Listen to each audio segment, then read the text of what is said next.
지금 당장 기술을 돌려라. 일본도 중국도 우리 비행기를 받지 않겠다고 한다. 하늘 위는 그야말로 아비규환이었습니다. 600년을 잠들어 있던 러시아 캄차카의 거대 화산이 폭발하며 치명적인 화산재가 전 세계 하늘길을 집어삼켰기 때문입니다. 러시아 본토마저 공력을 폐쇄하며 제 나라 비행기의 착륙을 거부하던 절망적인 순간, 북태평양 상공에서 갈 곳을 잃은 수십 대의 비행기들은 연료가 떨어져가는 공포 속에 떨고 있었습니다. 하지만 그 순간 치치륵 같은 어둠을 뚫고 한 줄기 빛처럼 응답이 들려왔습니다. 인천공항입니다. 모든 비행기는 우리 활주로로 들어오십시오. 전 세계가 문을 걸어 잠글 때 유일하게 인류의 문을 연 나라는 바로 대한민국이었습니다. 그 비행기 안에는 겁에 질려 오열하던 러시아 여고생 23명이 타고 있었죠. 5일 뒤, 이 아이들이 러시아 땅을 밟자마자 전 유럽이 뒤집어졌습니다. 대체 그 120시간 동안 한국에서 무슨 일이 있었기에 아이들이 러시아로 돌아가기 싫다며 통곡한 것일까요? 전 세계를 경악시킨 대한민국 국격의 정점, 지금 그 문이 열립니다. 무사히 활주로에 바퀴가 닿는 순간 비행기 안은 박수 소리와 안도의 울음소리로 가득 찼습니다. 지옥 같던 구름 위에서의 사투가 끝나고 마침내 땅을 밟게 된 것이죠. 저는 빅토르라고 합니다. 러시아 블라디보스토크의 한 고등학교에서 장학사로 근무하며 이번 학생 23명의 일본 수학여행을 총괄한 책임자였죠. 사실 비행기 안에서 기장이 한국 인천으로 회항한다는 발표를 했을 때만 해도 제 마음은 안도감보다는 의구심과 불안이 더 컸습니다. 일본도 거절하고 중국도 거부했으며 심지어 우리 조국인 러시아마저 지금은 화산재 때문에 비행기를 받을 수 없으니 알아서 하라며 등을 돌린 상황이었습니다. 그런데 한국이 우리를 받아준다고요? 그 복잡하고 거대한 인천공항이 이 난리통에 우리 자리를 내어준다는 게 도무지 믿기지 않았습니다. 비행기 문이 열리고 습한 밤 공기가 훅 끼쳐옵니다. 새벽 1시가 훌쩍 넘은 시간, 아이들은 며칠간의 여독과 회양의 공포에 질려 논의하게 들어간 상태였죠.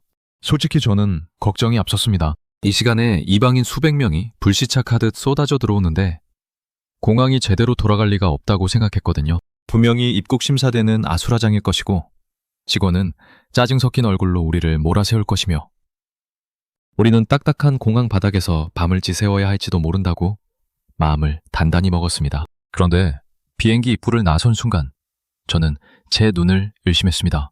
그곳은 아수라장이 아니라 마치 우리를 오랫동안 기다려온 것 같은 완벽한 질서의 현장이었습니다. 환한 조명이 대낮처럼 공항을 밝히고 있었고 형광조끼를 입은 직원들이 일사불란하게 움직이고 있더군요. 그들은 당황하는 승객들에게 다가와 부드러운 목소리로 영어와 간단한 제스처를 섞어가며 길을 안내했습니다. 놀라운 건 그들의 표정이었습니다. 새벽 10시가 아니라 이제 막 출근한 사람처럼 생기가 넘치고 차분했습니다. 선생님, 여기 정말 한국 맞아요?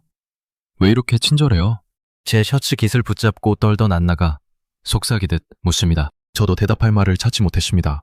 우리가 방금 떠나온 일본의 공항과는 분위기부터가 달랐거든요. 일본에서는 사무적이고 차가운 태도에 아이들이 잔뜩 위축되어 있었는데 이곳 한국의 직원들은 아이들의 겁먹은 표정을 살피며 작게 미소를 지어 보였습니다. 그 작은 미소 하나가 아이들의 떨림을 멈추게 하는 걸 보며 저는 뒤통수를 한 대 맞은 기분이었습니다.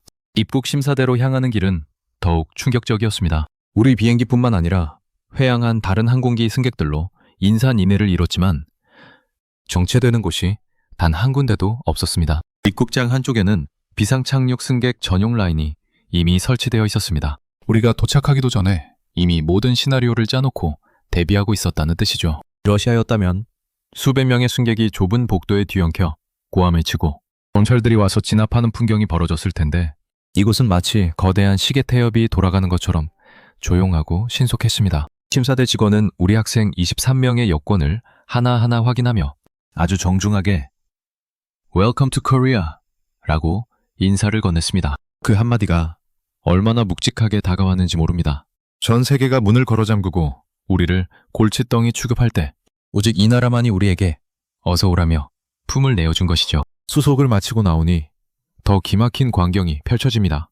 공항 한쪽에는 이미 따뜻한 음료와 간식 그리고 담요가 준비되어 있었습니다. 심지어 아이들을 위해 항공사와 연계된 호텔 버스가 줄을 지어 대기하고 있더군요. 저는 장학사로 근무하며 전 세계 많은 나라를 다녀봤지만 국가 전체가 이토록 완벽한 시스템으로 움직이는 것은 단 한 번도 본 적이 없습니다. 빗도르 선생님, 저기 보세요. 청소하는 로봇이 다녀요. 아이들이 신기한 듯 손가락으로 가리킵니다. 자율주행 로봇이 바닥을 닦으며 지나가고 천장에는 실시간으로 항공정보가 쏟아져 나옵니다. 아이들은 마치 미래 도시에 떨어진 것 같다며 눈을 반짝이기 시작했습니다. 불과 1시간 전까지만 해도 추락의 공포에 떨며 울던 아이들이 이제는 한국이라는 나라의 압도적인 풍경에 압도되어 입을 벌리고 있었습니다. 호텔로 향하는 버스 안에서 저는 창밖을 멍하니 바라봤습니다. 새벽 2시가 넘은 시간, 인천대교를 건너는 버스. 창밖으로 보이는 한국의 밤 연기는 눈부시게 아름다웠습니다. 가로등 하나 꺼진 것 없이 환하게 밝혀진 도로. 그리고 그 위를 달리는 차들의 질서정연한 모습. 저는 그때 직감했습니다. 우리가 불시착한 곳은 단순히 대안으로 선택한 나라가 아니었습니다. 이곳은 전 세계가 부러워해야 할 품격과 시스템을 동시에 갖춘 기적 같은 나라였습니다. 호텔 로비에 도착하자마자 아이들에게 말했습니다. 얘들아, 우리는 지금 운이 좋은 거란다. 어쩌면 이번 화산 폭발은 우리에게 한국이라는 나라를 보여주기 위한 신의 선물일지도 모르겠구나. 아이들은 고개를 끄덕이며 밝은 표정으로 각자의 방으로 흩어졌습니다. 하지만 그때까지만 해도 저는 몰랐습니다. 이 완벽한 시스템 뒤에 숨겨진 한국인의 진짜 위대함이 무엇인지, 그리고 앞으로 남은 120시간 동안 우리 아이들의 인생이 어떻게 송그리째 바뀔 것인지를 말입니다. 날이 밝았습니다. 호텔 창밖으로 보이는 인천의 아침은 새벽의 적막함과는 또 다른 활기로 가득 차 있었죠. 아이들은 밤새 언제 울었냐는 듯 일찍부터 일어나 로비에 모여 있었습니다. 러시아 학교 측에서는 여전히 공역이 불투명하니 며칠 더 대기하라는 연락뿐이었고, 저는 이 막막한 시간을 어떻게 채워야 할지 고민에 빠졌습니다. 예산은 한정되어 있었고 23명의 아이를 데리고 낯선 타국에서 이동하는 것은 보통 일이 아니니까요. 하지만 제 걱정은 기우에 불과했습니다. 호텔 프런트 직원은 저희의 사정을 듣더니 아주 유창한 영어로 근처 지하철역 위치와 서울로 나가는 법을 상세히 설명해 주었습니다. 그러면서 카드 한 장을 내밀더군요. 바로 한국의 교통카드였습니다. 이 작은 카드 한 장이면 버스, 지하철은 물론 편의점에서도 결제가 가능하다는 서명에 아이들의 눈이 휘둥그레졌습니다. 러시아에서는 상상도 못할 일이었거든요. 우리는 여전히 매번 종이표를 사거나 기사에게 현금을 건네야 하는 시스템 속에 살고 있으니까요. 지하철역에 들어서는 순간 우리 일행은 다시 한번 거대한 충격에 휩싸였습니다. 단순히 기차가 다니는 통로가 아니었습니다. 그곳은 하나의 거대한 미래도시 같았죠. 역사는 먼지 하나 없이 깔끔했고 스크린도어라는 안전장치가 선로를 완벽히 차단하고 있었습니다. 러시아의 지하철은 화려한 건축미를 자랑하지만 안전이나 편의성 면에서는 한국에 비할 바가 아니었습니다. 선생님, 전광판에 우리 열차가 어디쯤 오는지 실시간으로 나와요. 2분 뒤에 도착한대요. 아이들이 소리를 지르며 전광판을 가리켰습니다. 러시아에서는 기차가 언제 올지 몰라 하염없이 선로를 바라봐야 하는데 여기서는 단 1초의 오차도 없이 열차가 미끄러지듯 들어오고 있었습니다. 열차 안으로 들어서자 시원한 에어컨 바람이 우리를 반겼습니다. 한여름에 찌는 듯한 더위는 온데간데 없고 쾌적한 실내 공기에 아이들은 벌써 감탄사를 연발했죠. 그런데 제 눈에 들어온 건 시스템뿐만이 아니었습니다. 바로 한국인들의 품격이었습니다. 열차 안은 승객들로 꽉 차 있었지만 놀라울 정도로 조용했습니다. 누구 하나 큰 소리로 떠드는 사람이 없었고 심지어 휴대전화 통화도 목소리를 낮춰 짧게 끝내더군요. 러시아의 시끌벅적한 지하철 풍경과는 대조적이었습니다. 특히 인상적이었던 것은 노란색 스티커가 붙은 교통약자석이었습니다. 열차가 10,000원인데도 불구하고 젊은 사람들은 그 자리가 비어 있어도 절대 앉지 않았습니다. 몸이 불편한 분들이나 어르신들을 위해 자리를 비워두는 것이 당연하다는 듯한 그 모습에서 저는 한국이라는 나라가 가진 교육의 힘을 보았습니다. 서울 시내에 도착하자 아이들은 본격적으로 한국의 디지털 문명을 체험하기 시작했습니다. 영동의 한 거리에서 우리는 길을 잃고 말았습니다. 지도를 봐도 갈피를 잡지 못하고 서성이고 있을 때였죠. 한 여대생이 우리에게 다가왔습니다. 저희가 러시아인인 것을 알자 그녀는 당황하지 않고 즉시 자신의 스마트폰을 꺼내 번역 앱을 실행하더군요. 어디로 가고 싶으세요? 제가 안내해 드릴게요. 그녀는 번역기로 소통하며 무려 15분 거리의 목적지까지 우리를 직접 데려다 주었습니다. 러시아였다면 모른다며 지나쳤을 법한 상황이었지만 그 학생은 자신의 소중한 시간을 쪼개 이방인들을 도왔습니다. 목적지에 도착하자 그녀는 아이들에게 웃으며 Have a nice trip 이라는 인사를 남기고 바람처럼 사라졌습니다. 아이들은 한동안 그 뒷모습을 바라보며 멍하니 서 있었습니다. 점심을 먹으러 들어간 식당에서도 놀라움은 계속되었습니다. 주문을 하자마자 6가지의 밑반찬이 상에 깔렸습니다. 우리는 메뉴가 잘못 나온 줄 알고 직원을 불렀죠. 이건 시킨 적이 없는데요. 직원은 환하게 웃으며 대답했습니다. 이건 기본 반찬이에요. 다 드시면 얼마든지 더 가져다 드릴게요. 러시아에서는 물 한 잔, 빵 한 조각에도 돈을 내야 하는데 한국은 이 풍성한 반찬들이 전부 무료라는 것이었습니다. 아이들은 믿기지 않는다는 듯 김치와 나물을 입에 넣었습니다. 선생님, 한국은 정말 천국인가요? 사람들이 왜 이렇게 다 퍼주는 거예요? 한 아이의 물음에 저도 그저 허탈한 웃음만 지었습니다. 단순히 돈이 많아서 베푸는 것이 아니었습니다. 이 나라 사람들의 마음속에는 타인에 대한 깊은 배려와 정이 뿌리 깊게 박혀 있었습니다. 거리는 깨끗했고 사람들은 친절했으며 모든 시스템은 인간을 향해 설계되어 있었습니다. 오후에는 강남의 거리를 걸었습니다. 하늘을 찌를 듯한 고층 빌딩 숲 사이로 사람들은 저마다의 활기로 가득 차 있었습니다. 그런데 문득 한 아이가 가방을 열어보더니 새파랗게 질린 얼굴로 제 옷소매를 잡았습니다. 선생님, 제 지갑이 없어요. 아까 지하철역 의자에 두고 온 것 같아요. 그 지갑 안에는 아이의 여권 사본과 수학여행 중 아껴둔 돈이 전부 들어있었습니다. 저는 앞이 캄캄해졌습니다. 수만 명이 오가는 그 복잡한 서울 지하철역에서 주인 없는 지갑이 무사할 리가 없다고 생각했죠. 러시아에서 지갑을 잃어버리는 것은 곧 포기를 의미합니다. 주운 사람이 인자라는 인식이 강하니까요. 저는 아이를 달래며 일단 영무실로 향했습니다.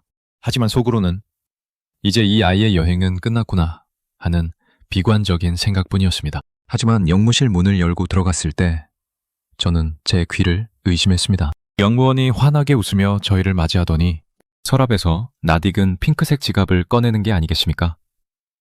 아까 어떤 시민분이 주워서 맡겨주셨어요. 내용물 확인해보세요. 지갑을 열어본 아이는 울음을 터뜨렸습니다. 현금 1장, 동전 하나 사라지지 않은 채 그대로였습니다. 지갑을 준 사람이 누구인지 알 수도 없었고 살해를 할 수도 없었습니다. 그저 한국인이라는 이름의 누군가가 아무런 대가 없이 이방인의 소중한 물건을 지켜준 것이죠. 저는 전율을 느꼈습니다. 압도적인 IT 기술과 번쩍이는 빌딩들보다 저를 더 놀라게 한 것은 한국인들의 양심이었습니다. 길거리에 놓인 수천 대의 전동 킥보드, 누구 하나 손대지 않는 무인 상점의 물건들, 그리고 주인에게 돌아온 지갑까지. 이 나라는 도덕이라는 보이지 않는 법이 시스템보다 더 강력하게 작동하고 있었습니다. 아이들은 그날 밤 호텔로 돌아가는 길에 입을 모아 말했습니다. 선생님, 우리 러시아로 안 가면 안 돼요? 여기서 살고 싶어요. 장학사로서 아이들에게 조국에 대한 자부심을 가르쳐야 했던 저였지만 그날만큼은 아이들의 말에 반박할 수가 없었습니다. 저 역시 낯선 나라에서 태어나 처음 느껴보는 깊은 존중과 품격을 경험하고 있었으니까요. 화산 폭발이라는 거대한 재앙이 우리를 이 땅으로 밀어넣었지만 그것은 고립이 아니라 위대한 문명과의 조우였습니다. 그리고 그 밤 우리는 몰랐습니다.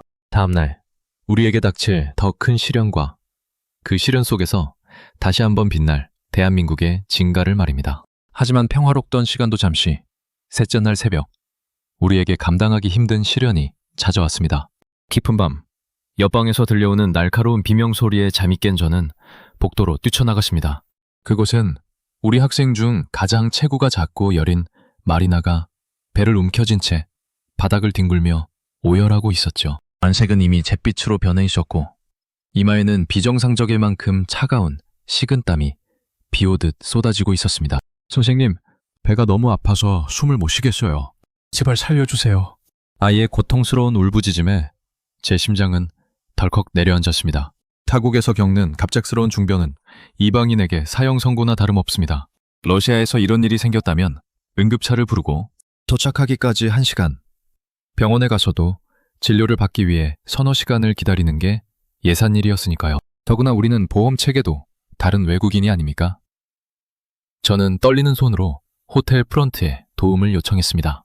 그런데 그 이후 벌어진 일들은 제 상식을 완전히 뒤엎어버렸습니다. 전화를 끊은 지 채 5분도 되지 않아 요란한 사이렌 소리와 함께 구급대원들이 들이닥쳤습니다. 그들은 마치 훈련된 군인처럼 일사불란하게 마리나의 상태를 체크하더니 번역 앱을 통해 저에게 상황을 짧고 명확하게 전달했습니다. 급성 복막염이 의심됩니다. 지체하면 위험하니 바로 대학병원 응급실로 이송하겠습니다. 병원으로 향하는 구급차 안에서 저는 창밖을 보며 기도했습니다. 제발 우리 아이를 살려달라고요. 병원 응급실에 도착하자마자 더 놀라운 광경이 펼쳐졌습니다. 우리가 도착하기도 전에 이미 환자의 정보가 공유되었는지 하얀 가운을 입은 의료진들이 입구까지 나와 대기하고 있었습니다. 접수나 수속을 따지며 시간을 끄는 일 따위는 없었습니다. 그들은 마리나를 침대에 싣고 곧장 처치실로 사라졌습니다. 보호자분, 진정하세요. 저희 의료진이 최선을 다하고 있습니다. 간호사 한 분이 사색이 된 저에게 다가와 따뜻한 물 한 컵을 건넸습니다. 그리고는 태블릿 PC를 꺼내 러시아어로 번역된 동의서를 보여주더군요. 그 찰나의 순간에도 외국인 환자를 위한 시스템이 완벽하게 가동되고 있었던 겁니다. 불과 1시간 만에 검사와 진단이 끝났습니다. 다행히 맹장염이 터지기 직전이었고 곧바로 수술에 들어가야 한다는 결과가 나왔죠. 새벽 4시 수술실의 불이 켜졌습니다. 저는 차가운 병원 복도 의자에 앉아 머리를 감싸 쥐었습니다. 수술비는 또 얼마나 나올 것이며 보호자도 없는 이 먼 땅에서 아이가 잘못되면 어쩌나 하는 공포가 저를 짓눌렀습니다. 그런데 그때 수술실 문이 열리고 의사 선생님이 나오셨습니다. 채 2시간도 걸리지 않은 정교하고 신속한 수술이었습니다. 수술은 아주 성공적입니다. 한국의 의료기술을 믿으셔도 좋습니다. 아이는 곧 회복될 겁니다. 그 한마디에 저는 참았던 눈물을 터뜨리고 말았습니다. 러시아였다면 며칠을 기다려야 했을 수술이 이곳 한국에서는 단 몇 시간 만에 마법처럼 이루어졌습니다. 더 충격적인 것은 퇴원 수속을 밟을 때였습니다. 외국인이라 어마어마한 청구서를 예상하며 떨리는 마음으로 수납창고에 섰는데 직원이 보여준 금액은 제 예상의 10분의 1도 되지 않았습니다. 저희 병원은 외국인 응급환자 지원 프로그램이 연계되어 있습니다. 걱정 마시고 아이 회복에만 전념하세요. 세계 최고의 의료 장비와 숙련된 의사대, 그리고 가난한 이방인을 배려하는 따뜻한 제도까지. 저는 그제야 깨달았습니다. 한국이 왜 세계가 부러워하는 선진국인지 말입니다. 진정한 강대국은 무기가 많은 나라가 아니라 단 한 명의 생명도 소홀히 하지 않는 인본주의가 시스템으로 정착된 나라였습니다. 마리나가 회복실에서 눈을 떴을 때 우리 23명의 제자들은 병실로 찾아와 꽃다발 대신 한국의 편의점에서 산 맛있는 간식들을 한가득 내밀었습니다. 아이들은 병원 밥이 러시아 식당보다 맛있다며 깔깔거렸고 간호사들은 아이들의 서툰 한국어 인사에 환한 미소로 화답해 주었죠. 선생님, 저 결심했어요. 러시아 돌아가면 공부 진짜 열심히 해서 한국 의대로 유학 올 거예요. 저도 이런 멋진 의사가 되고 싶어요. 마리나의 야무진 포부에 병실안은 웃음바다가 되었습니다. 화산재재 때문에 하늘길이 막혀 우연히 들른 나라였지만 이제 우리 아이들에게 한국은 더 이상 낯선 이방지대가 아니었습니다. 생명을 구해준 은임의 나라, 지갑을 찾아준 정직한 이들의 나라, 그리고 무엇보다 이방인을 차별 없이 품어준 진짜 어른의 나라였습니다. 어느덧 약속된 120시간이 다가오고 있었습니다.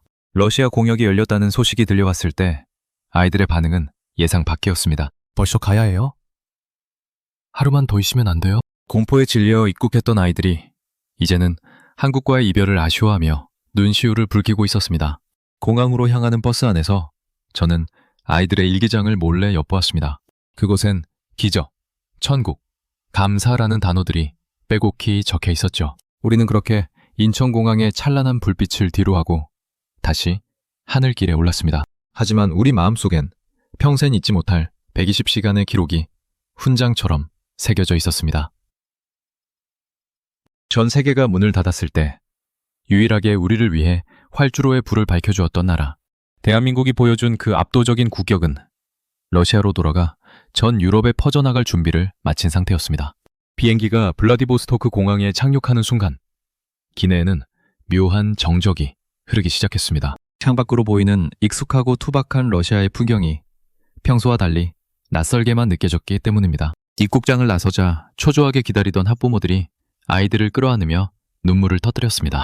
하지만 그 감동적인 재회의 순간 아이들의 입에서 나온 첫 마디는 부모님들을 당황하게 만들기에 충분했습니다. 엄마, 나 다시 한국 가고 싶어. 거기 정말 천국 같았어. 부모님들은 의아해했습니다. 화산 폭발로 인해 낯선 땅에 고립되어 고생만 하다 왔을 거라 생각했는데 아이들의 얼굴은 그 어느 때보다 생기로 가득 차 있었으니까요. 저는 장학사로서 이번 사태에 대한 보고서를 작성해야 했습니다. 저는 제가 보고 느낀 120시간을 단 한 줄의 거짓 없이 기록해 나갔습니다. 세계 1위 공항의 위험, 번역기 하나로 생명을 구한 의료진의 헌신, 그리고 잃어버린 지갑이 고스란히 돌아오는 한국임의 정직함까지. 이 보고서는 교육청을 넘어 러시아 정계와 언론에까지 큰 파장을 불러일으켰습니다. 어떻게 타국에서 온 불시착 승객들에게 그토록 완벽한 지원을 할 수 있는가? 라는 질문에 대한 답은 명확했습니다. 그것이 바로 대한민국의 국격이었기 때문입니다. 이후 우리 학교에는 놀라운 변화가 찾아왔습니다. 한국에서 돌아온 23명의 아이가 스스로 대한민국 홍보대사를 자처하고 나선 것입니다. 교실마다 한국 노래가 흘러나왔고 점심시간이면 아이들은 한국에서 사온 젓가락을 꺼내 사용법을 익히기에 바빴습니다. 특히 응급수술을 받았던 마리나의 변화는 극적이었습니다. 매일 밤 한국어 단어를 외우며 의학 서적을 뒤적이는 아이의 책상 위에는 한국 병원 간호사가 선물해준 작은 수첩이 놓여 있었죠. 마리나는 결국 러시아 국리부대를 목표로 하던 계획을 수정해 한국 정부 장학생 전형을 준비하기 시작했습니다. 자신에게 새 삶을 선물해준 그 나라의 의술을 배워 다시 한국으로 돌아가겠다는 목표가 생긴 겁니다. 반년 뒤 우리 학교에는 공식적인 한국어 동아리가 개설되었습니다. 처음에 5명으로 시작했던 모임은 순식간에 50명이 넘는 학생이 몰려들어 학교에서 가장 큰 동아리가 되었습니다. 한국 문어의 날 행사가 열리던 날, 강당을 가득 채운 러시아 아이들은 서툰 발음으로 한국 노래를 떼창하며 환호했습니다. 그 중심에는 캄차카의 화산재를 뚫고 인천에 내렸던 그 23명의 소녀가 있었습니다. 저는 지금도 가끔 창밖의 하늘을 바라보며 그때의 인천을 떠올립니다. 러시아 본토마저 등을 돌렸던 절망의 순간, 우리를 향해 활주로의 불빛을 밝혀주었던 그 따뜻한 나라를 말입니다. 한국은 단순히 우리를 구출해준 나라가 아니었습니다. 우리 아이들에게 더 나은 세상이 존재한다는 것을 증명해준 희망의 증거였습니다. 전 세계가 멈췄을 때 유일하게 움직였던 나라. 가장 위기일 때 가장 인간적인 품격을 보여준 나라. 대한민국이 우리에게 베푼 그 120시간의 기적은 이제 한 세대의 가치관을 바꾸는 거대한 물결이 되었습니다. 이제 러시아의 이 작은 도시에서 아이들은 꿈을 꿉니다. 언젠가 다시 그 기적의 땅, 대한민국에 발을 내디딜 그날을 말입니다. 고맙습니다, 대한민국. 당신들이 보여준 품격은 우리 아이들의 가슴 속에서 영원히 지지 않는 태양이 되었습니다.